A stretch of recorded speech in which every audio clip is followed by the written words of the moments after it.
My daughter-in-law called it a family initiative. My son called it estate optimization. What it actually was, I discovered on a Thursday afternoon when a real estate agent called my number by accident and described a property that matched my house on Caldwell Street with a level of detail that could only have come from someone who had already walked through it. She asked whether I had additional photographs of the kitchen. I told her I was not aware any photographs existed. There was a pause. Then she apologized and said she must have reached the wrong number. I told her she had not. I sat with the phone in my hand for a long time after the call ended. Then I called my lawyer. But to understand what I did in response to that phone call, you need to understand what kind of man I was and what that house on Caldwell Street had represented across the 33 years I had lived in it. You need to understand who my 3 children were before they arrived at a decision to sell the house of their father without discussing it with their father first. And you need to understand what a retired mathematics teacher and deputy headmaster does when he discovers a problem that has been running in a hidden variable he did not know to monitor. I had spent my professional life teaching young people to find the flaw in an argument, to locate the step that had been skipped, to make the hidden explicit. The situation my children had created was about to be solved by exactly those methods. Before I continue, I want to ask you to subscribe to this channel if you have not done so already. Leave a comment below telling me where you are watching from. If you have ever had family members make plans about your life and your possessions that they did not feel the need to share with you, as though your role in those plans was merely to hold the asset until they were ready to convert it, this story belongs to you. This community is built for people who have experienced that particular form of being rendered invisible, and who understand that the most effective response is not a loud one. Thank you for being here. Now let me tell you how a retired teacher with a telephone call and a very good lawyer solved the problem his children had created before they knew it had been discovered. My name is Clarence. I am 71 years old. I spent my career as a mathematics teacher and eventually as deputy headmaster at the comprehensive school where I taught for 32 years. The work required precision, patience, and the ability to identify exactly where reasoning had gone wrong. I raised 3 children with my wife Dorothy, who died 4 years ago after a short illness that arrived without warning and resolved in the same way. Stephen is the eldest, followed by Elaine, and then Marcus, who is 12 years younger than Stephen. After Dorothy died, the 3 of them established a pattern of checking in with me that I welcomed initially as ordinary family care, and began reviewing more carefully in the second year. The house on Caldwell Street had been ours for 33 years. Dorothy and I had bought it when Stephen was 6 years old. We had chosen it for reasons that made sense at that stage of life. Good schools nearby, a garden large enough for children, a street that had the quality of permanence about it. The house had changed over the years as we changed. The children's rooms had become a study, a sewing room, and a spare bedroom in sequence. The garden had evolved from a lawn with a swing set to the planted borders Dorothy had developed over 2 decades of patient cultivation. After she died, I maintained the garden according to her design, not because I was a natural gardener, but because I understood it as something she had left that deserved to continue. Dorothy and I had paid off the mortgage on the house 18 years before she died. That fact, which we had celebrated quietly on its completion, meant the house was entirely ours with no encumbrance. After Dorothy's death, the house was mine alone in the legal sense, the deed having been in joint tenancy, which transferred complete ownership to me automatically. I had not thought about this legal structure particularly. It was simply how we had organized things when we bought the house. What I had not considered was that my children were aware of this structure, and that it had a specific meaning for them in relation to what would eventually happen to the house. The real estate agent's accidental call provided the first indication that the eventual had arrived earlier than I had anticipated. The house was also the location of the mathematical library I had built across 30 years of professional interest in the history of the subject. The bookshelves in my study held works I had accumulated slowly, some of them first editions, many of them annotated, all of them representing specific periods in a career built around a deep engagement with mathematical reasoning. Dorothy had understood and respected this library in the way she understood and respected everything I cared about seriously. The library was not simply a collection of books. It was the physical record of a particular kind of intellectual life. The idea that my children had been planning to sell the building that housed it, without considering what would happen to the library or to me, was one of the things I thought about most carefully in the days after the phone call. I had managed my own financial affairs throughout our marriage, and continued to manage them after Dorothy died, with the same methodical approach I had always applied. I reviewed accounts regularly. I tracked investments. I maintained the house accounts with the precision of someone who taught arithmetic for 30 years, and found carelessness about numbers professionally inconsistent. My children had occasionally offered to assist with these matters, and I had declined consistently, not from pride but from competence. I did not need assistance with my financial management, and the offer of it, which had increased in frequency since Dorothy's death, had begun to read to me less as helpfulness and more as an attempt to understand what was there and how it was organized. The phone call on the Thursday afternoon confirmed what the frequency of those offers had been suggesting. The changes in my children's behavior in the 2 years following Dorothy's death were incremental enough that each one, examined individually, appeared unremarkable.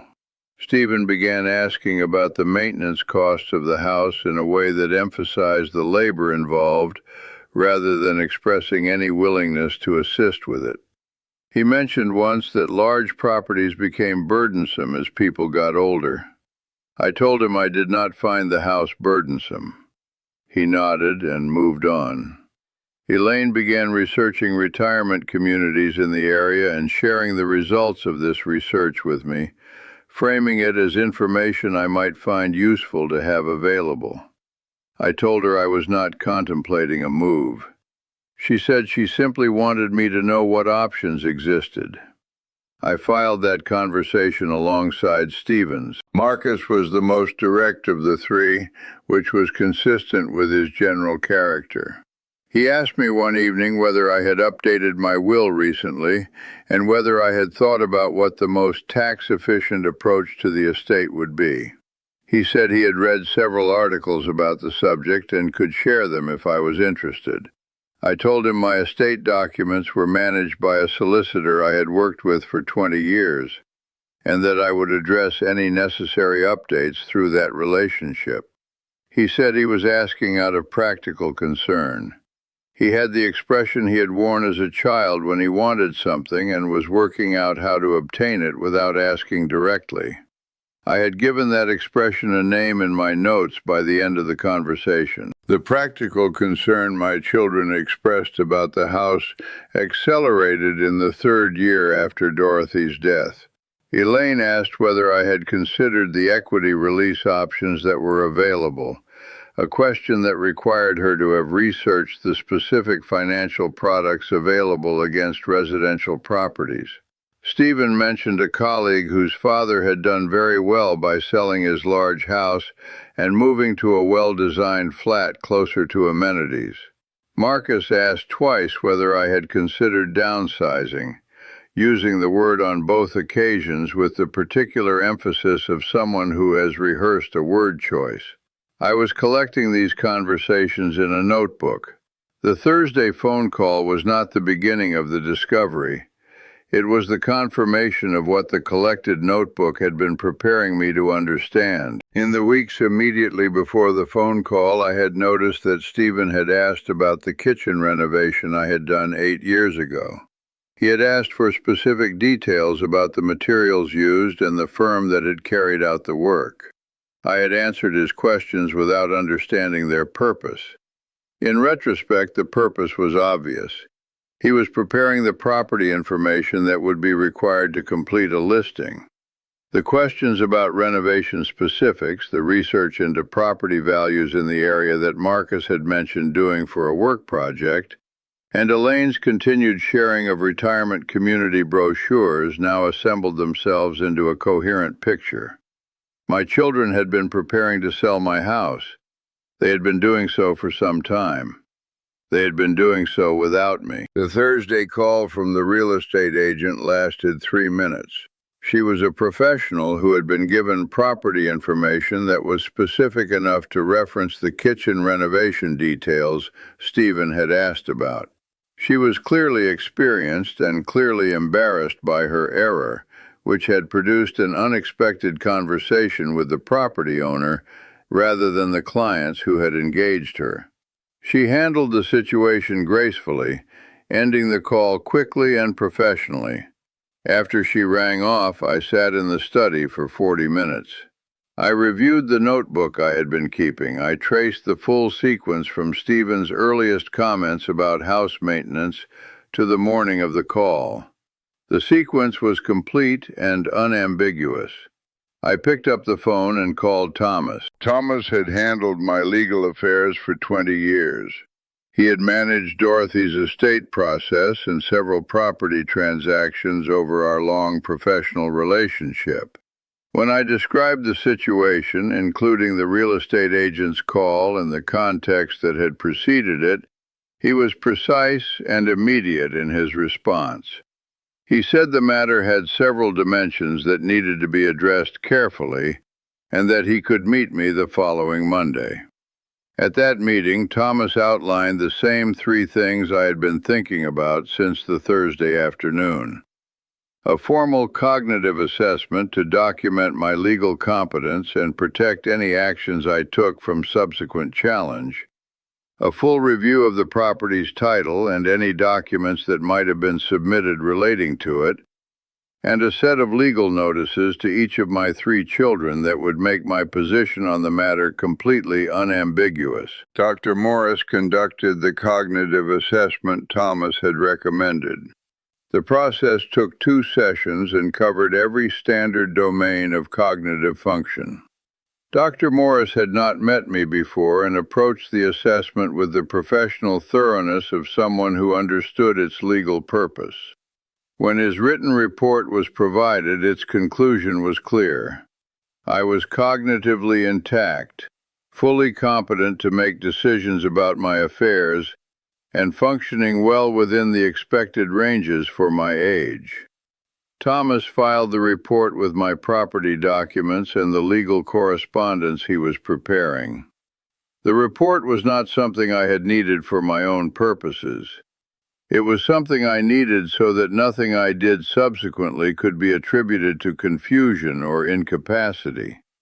It made everything else I was about to do legally unassailable. The property title review Thomas conducted confirmed that no formal listing or legal instrument transferring any interest in the house had yet been filed. My children had apparently been at the preparatory stage rather than the execution stage. The real estate agent's call had reached me before any formal action was completed. Thomas said this was fortunate because addressing the situation at the preparatory stage was simpler and more complete than addressing it after a formal process had begun. He said the notices he was drafting would establish my position with unambiguous legal clarity and would also convey that I was aware of what had been planned. The specific combination of those 2 elements, the legal clarity and the awareness, was what he considered most important for the notices to communicate. Thomas prepared a formal trust instrument that would govern the house and remove any ambiguity about its disposition. The trust named me as trustee during my lifetime and specified the conditions under which the property could be sold or transferred. It was designed to make any future attempt to act on the property without my explicit involvement legally impossible. The trust was complete in itself as a protective measure. The notices to my 3 children, which Thomas drafted to accompany the announcement of the trust, were a different kind of document. Not protective, but informing. They were written to make clear that I was aware of the plans that had been in preparation, and that those plans had encountered an obstacle they had not anticipated. I said nothing to any of my children in the days between the Thursday phone call and the Friday when the notices were delivered. I answered Stephen's call on Tuesday and spoke about his children's school progress with my ordinary attention. I returned Elaine's message on Wednesday and discussed the garden with the familiarity of a parent and child who have talked about gardens for many years. I exchanged texts with Marcus on Thursday morning about a television program we had both mentioned recently. None of these communications contained any indication of what was being prepared, or any signal that anything had changed in my understanding of what they had been doing. I was not being deceptive. I was being deliberate. There is a meaningful distinction between those two things. The notices were delivered by Thomas's office on a Friday morning, timed to arrive at each of the 3 households simultaneously. Thomas had been clear that simultaneous delivery was important. It prevented any one of them from contacting the others before receiving their own copy, and from coordinating a response that preceded individual consideration of the document's contents. Each notice described the trust that had been established, referenced the cognitive assessment that documented my competency, and included a specific paragraph that indicated my awareness of the real estate inquiry that had been conducted on my behalf without my knowledge or consent. The paragraph did not elaborate beyond that statement. It did not need to. The trust documentation Thomas had prepared was the structural element that mattered most. A trust protecting a property from unauthorized sale or transfer does not depend on the emotional state of the parties involved or on the quality of the relationship surrounding it. It is a legal instrument that produces its effect regardless of what anyone thinks about it. My children could be angry or apologetic or silent about the notices they had received. The trust would continue to function the same way in any of those circumstances. I had learned this principle from Dorothy, who had a habit of structuring practical matters to function independently of emotional conditions. She would have called the trust a sensible solution.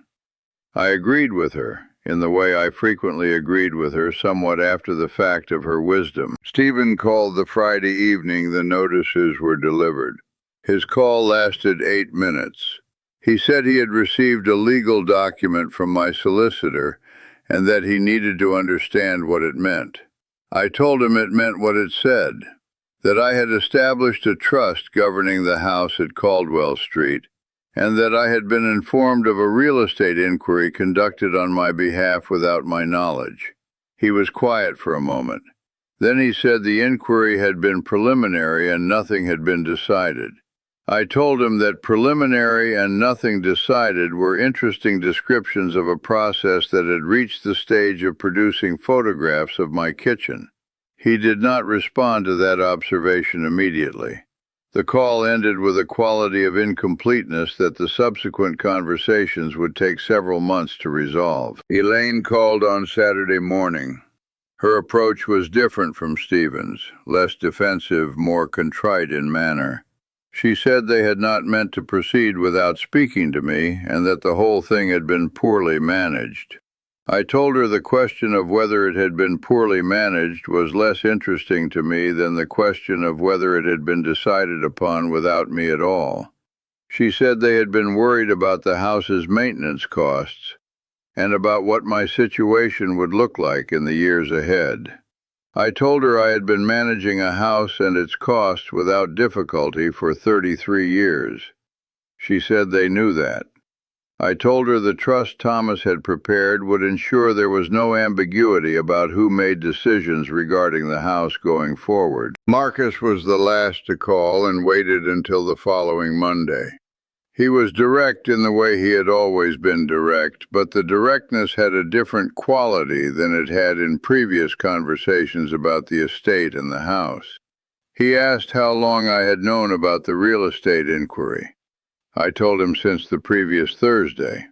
He asked how long I had been keeping the notes I had apparently described to my solicitor. I told him since the spring of the second year after Dorothy's death. He was quiet for a while. Then he said he was sorry. He said it without qualification or elaboration, which was the most honest response any of the three had given me in several months. I told him I appreciated it. I meant that. My children had planned carefully in the way people plan when they believe the person most affected by the plan is not paying attention. They had distributed the preparation across all three of them to reduce the visibility of any single element. Stephen handled the structural questions about the property, Elaine researched the market context, and Marcus managed the financial modeling. The coordination was thoughtful. It was also invisible only to someone who was not maintaining a record of each of their conversations across 2 years. I had been maintaining that record since the spring of the second year, when the pattern had become sufficiently clear that I had started writing it down. The record had reached 57 entries before the real estate agent called on that Thursday afternoon. What my children had not considered was that a person who taught logical reasoning for 32 years and spent a career identifying exactly this kind of distributed coordination among students who were trying to produce a collective result without any one individual being accountable for it would recognize the pattern immediately and without difficulty. I had watched this particular strategy in academic contexts dozens of times. Students who wanted to achieve a shared goal without appearing individually responsible for the process would distribute the steps across the group, ensuring each component was defensible on its own while producing an outcome none of them would claim. The strategy worked when the person being managed was not paying attention. I had been paying attention since the spring of the second year. The legal notices and the trust produced the effect Thomas had designed them to produce. My children understood that I was aware of what they had been planning, and that I had taken formal legal steps to address it before any irreversible action could be completed.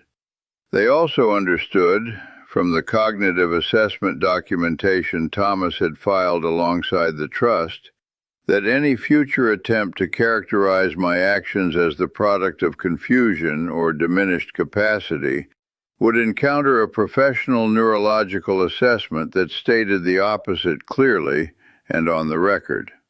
The combination of legal protection and documented competency was not an aggressive posture. It was a complete one, and completeness was what the situation required. The three of them came together on a Friday evening 3 weeks after the notices were delivered. It was the first time since Dorothy's death that all three had visited simultaneously. They sat in the living room at Caldwell Street, and I sat opposite them, and we had the most honest conversation we had had since their mother was alive to require honesty from all of us.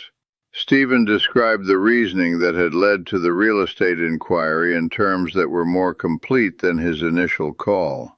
Elaine said things about her concerns for my future that I heard more clearly than I would have heard them before the Thursday phone call had given me the context for what the concerns were actually about. Marcus said less than the other two, but what he said was more direct. The conversation on that Friday evening did not resolve everything between us. Some of what had developed in the preceding 2 years required more than a single conversation to address honestly. But it established a different basis for the conversations that followed. My children had understood something I had not communicated clearly enough in the years since Dorothy died, that I was managing my own life with full competence and full intention, and that decisions about Caldwell Street and its future were mine to make. The trust Thomas had prepared made that position structural rather than conversational. It did not need to be restated in every subsequent discussion. It was simply there, doing its work, as Dorothy's sensible solutions always did. I remain in the house on Caldwell Street. I maintain the garden Dorothy designed. I work in the study that holds the mathematical library I spent 30 years building. The trust is in place and functions as Thomas designed it to function, quietly and without requiring attention. My children visit as they always have, but the visits are different in a way that is difficult to quantify precisely. They are more honest, more willing to say what they actually think rather than what they calculate will produce the result they want. I find that improvement valuable, more valuable than the comfortable ambiguity that had been maintaining our relationships for 2 years while they made plans they had not shared with me. I find honesty, even when it arrives through difficult circumstances, considerably preferable to its absence. Dorothy would have addressed this situation differently. She would have recognized the pattern sooner and would have spoken directly to the children about it before it reached the stage of real estate agents and legal notices. That was her method. Direct, early, and warm enough to leave room for the other person to respond honestly. My method was more methodical, more patient, and more complete by the time it was deployed. I think about this difference sometimes when I am working in the garden she designed, wondering whether her approach would have produced a better outcome or simply a different one. I cannot know. What I know is that the outcome I arrived at is one I can live with honestly, and that the house on Caldwell Street is still where I live it. What I did required a telephone call, a competent lawyer, and 32 years of professional practice in identifying hidden assumptions in reasoning that appeared on the surface to be about something other than what it was actually about. No law was broken. No relationship was permanently damaged. A house was protected, a position was clarified, and 3 adult children came to understand that their father was paying attention to a level of detail they had not anticipated. Before you go, I want to ask you one question. If a family member had been making plans about your home and your future without including you in the conversation, treating the fact of your ownership as an interim condition rather than a permanent one, what would you have done when you found out? Tell me in the comments.